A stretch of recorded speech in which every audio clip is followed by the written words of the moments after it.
Kia మన రాష్ట్రంలో పెట్టుబడులు పెట్టడానికి ముందుకు వచ్చినప్పుడు భూమి మౌలిక సదుపాయాలన్నీ అసాధ్యంగానే కనిపించాయి. సుతాధ్యం చేశాం. కియాకి భూమి ఇచ్చాం, సదుపాయాలు కల్పించాం. కియా తొలి కారు కూడా నేనే లాంచ్ చేశాను అని చంద్రబాబు అన్నారు. 1924లో ఇండస్ట్రీకి అలాట్ చేసిన ల్యాండ్ కూడా హౌస్ సైట్లకు మధ్యేశారు, ప్రాధాన్యత లేకుండా. అంటే అక్వైర్ చేసే పరిస్థితి తప్పులేదు, కానీ ప్రాధాన్యత లేకుండా అక్కడ ల్యాండ్ ఏదైతే ఉందో దాన్ని ఇచ్చేసే పరిస్థితికి వచ్చారు. ప్రైమ్ ల్యాండ్స్ అన్ని కూడా పోయినాయి. ఇప్పుడు డిఫరెంట్ క్రియేటివిటీ.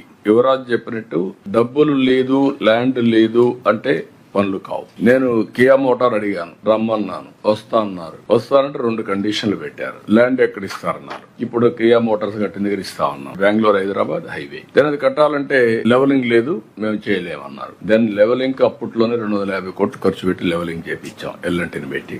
అక్కడి నుంచి నీళ్లు ఎక్కడ ఉన్నాయన్నారు. అప్పటికి అందరి నీవా పని అవుతా ఉంది. అక్కడి నుంచి 6 months టైం ఇవ్వండి, నేను రిజర్వాయర్ కట్టి మీకు నీళ్లు ఇస్తాను. 6 months లో గొల్లపల్లి రిజర్వాయర్ కట్టాం. ఈ 2 అసాధ్యాలే కదా. మీ మారుగా బిజినెస్ యాజ్ యూజువల్ ఆలోచించామనుకోండి, కానీ ఇవి 2 సాధ్యమేది కాదు. అలాంటిది 3 years టైంలో కియా మోటార్ ప్రారంభించి కియా మోటార్ ప్రాజెక్ట్ అయ్యి ఫస్ట్ కార్ నేనే లాంచ్ చేసే పరిస్థితికి వచ్చాం.